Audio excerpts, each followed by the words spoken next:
Did you know Ratan Tata, one of the most admired billionaires in the world, came heartbreakingly close to marrying not once, but four times, and walked away every time? Beyond the stories of global business successes, his love stories never had a happy ending.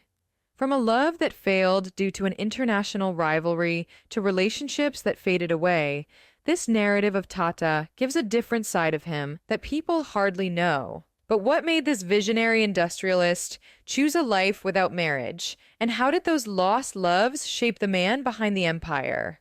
Well, this is Luck's Diaries. Before we continue, make sure you subscribe to our channel and hit the bell icon to turn on notifications. Now let's look into his background. You see, Ratan Tata, who passed away at the age of 86, wasn't just an industrialist. He was the beating heart of modern Indian industry. His influence touched everything: cars, steel, hotels, tea, travel, you name it. Tata had a stake. What made him extraordinary, though, was not just the business deals. He was also hailed as a visionary whose work went far beyond the business world through his company's commitment to social causes. As the head of Tata Group, an Indian business empire founded over 150 years ago, Tata became deeply intertwined with India's corporate growth and societal development, and he was instrumental in expanding Tata's global presence. One of his boldest moves was the purchase of Tetley Tea for £271 million in 2000. This was a bold step towards transforming the Tata Group from an Indian powerhouse into a global player. The acquisition of the Jaguar Land Rover was also in 2008. Despite the motoring company's financial struggles at the time, Tata saw potential in the British brand. He oversaw significant investment in technology and design, and his gamble paid off. New models gained global recognition, and Tata Motors became a major force in motoring. The stakes got even higher in 2007 when Tata spearheaded the $12 billion, £9.2 billion takeover of Chorus Steel. It was the largest ever takeover by an Indian company, and it wasn't without its challenges. Steel prices fluctuated, the economy took a hit, but Tata was playing the long game. He wasn't chasing quick wins. He was laying the foundation for a global legacy. Not every gamble paid off, though. Remember the Tata Nano?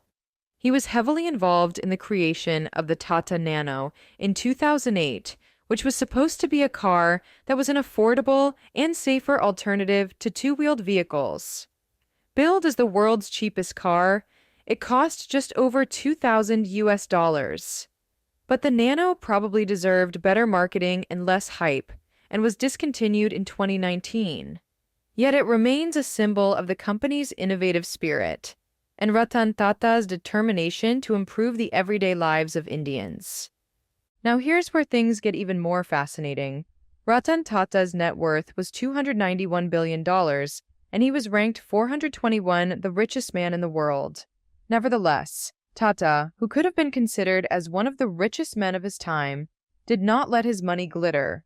As other billionaires we tend to observe, you could not find him partying or squandering money in those expensive holidays.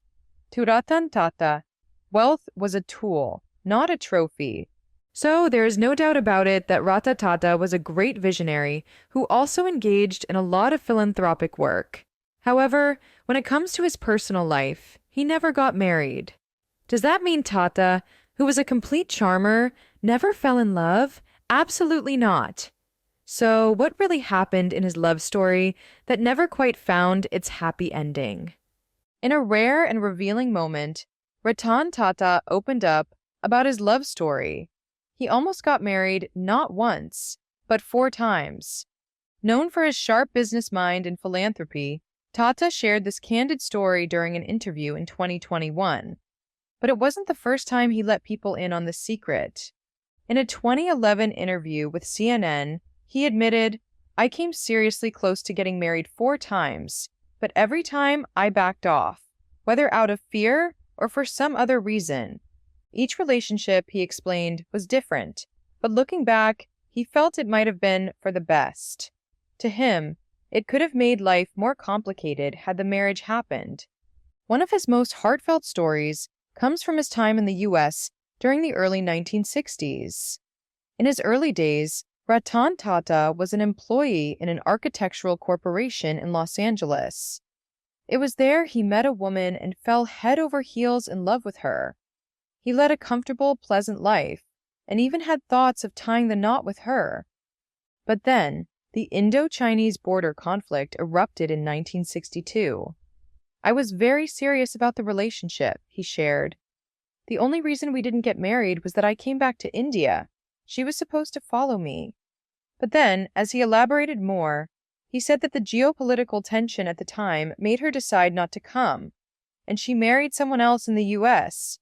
That moment marked a turning point for Tata, not just in love, but in life. Even though Ratan Tata wanted to bring her back to India, that never actually happened. So, in 1962, he returned to India to take care of his sick grandmother, which changed his life both personally and professionally. While Ratan Tata has often shared the story, he has never revealed the identity of the woman. Following this, there were rumors of a relationship with Simi Garaval, a famous Bollywood actress in the 1970s.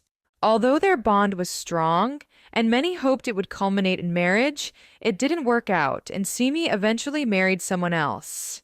Little is known about the other two serious relationships about which Tata referred to in the interview. And another interesting thing is that Tata would still be admired by women, especially in his younger years. He was a complete charmer, and he had quite a fan following. In fact, once, Bollywood actor Malika Sherawat shared that she wanted to date Ratan Tata on a talk show. But in a candid interview with Simi Garaval, Ratan Tata opened a rare window into his personal life as a lifelong bachelor. Garawal asked him a question that many wondered about. Without a wife, without children, without family, what motivates you? Tata paused, giving the kind of thoughtful response that made him so admired. I don't know what motivates me, he admitted, but let me stay with that for a moment. There are many times I feel lonely, not having a wife or family. Sometimes I long for it, but other times I enjoy the freedom from worrying about someone else's feelings or concerns. It was a glimpse into the duality of his life. A man who embraced solitude, but occasionally felt the weight of it. In that same 1997 interview, Tata revealed how he recharged from the demands of running one of the world's largest business conglomerates. He said that he unwinds by taking his dog for a run, listening to music, or watching TV. His favorite escape, he mentioned, is walking along the beach. He even fondly recalled his first encounter with Simi Garawal during one of those walks. He reflected that there's something about solitude. It's where a lot of thinking happens and where he truly unwinds. But as the years went by, the loneliness he once managed seemed to catch up with him. At the 2022 launch of his manager Shantanu's startup, Goodfellows, Tata shared a poignant insight about growing older. He said that one doesn't truly know what it's like to be lonely until you spend time alone, longing for companionship. He added that aging doesn't seem bothersome until it happens. Then you realize the world feels different, and genuine companionship becomes much harder to find. His words resonated deeply, revealing the quiet struggle beneath his dignified exterior. He confessed that despite being in many relationships, he never encountered a woman he felt could be his wife. It is said that he almost got hitched while in Los Angeles, but the plan fell through when he had to travel to visit his aging grandmother. Ratan Tata was the most eligible bachelor of his time, who chose the life of a shy loner rather than committing to marriage. He prioritizes his career and philanthropic work over personal relationships, ultimately leading to a life of solitude and dedication to his professional endeavors. He neither had children nor adopted any, focusing solely on his business ventures and charitable efforts. Unfortunately, his remarkable life came to an end on October 9, 2024, leaving behind a legacy that goes far beyond business success. He shaped industries, redefined social responsibility, and inspired generations. But as the world mourns his loss, a lingering question remains. Who will carry on his legacy?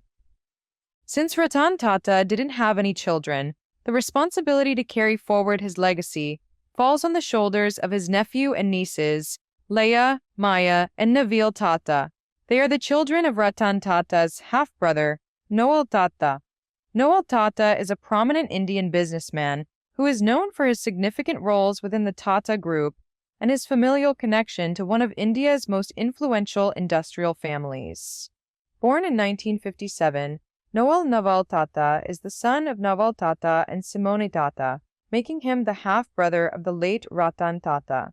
This means that Noel Tata's three children, Leah, Maya, and Navil Tata, who are actively involved in the Tata Trusts and various Tata Group companies, reflect a new generation's engagement in the family's philanthropic and business endeavors. Now that you've heard the untold side of Ratan Tata's love life, what do you think? Was his decision to remain a bachelor a sacrifice, or was it freedom? Let us know your thoughts in the comments below. We'd love to hear what you think. Also, don't forget to leave a like and subscribe for more fascinating videos like this one.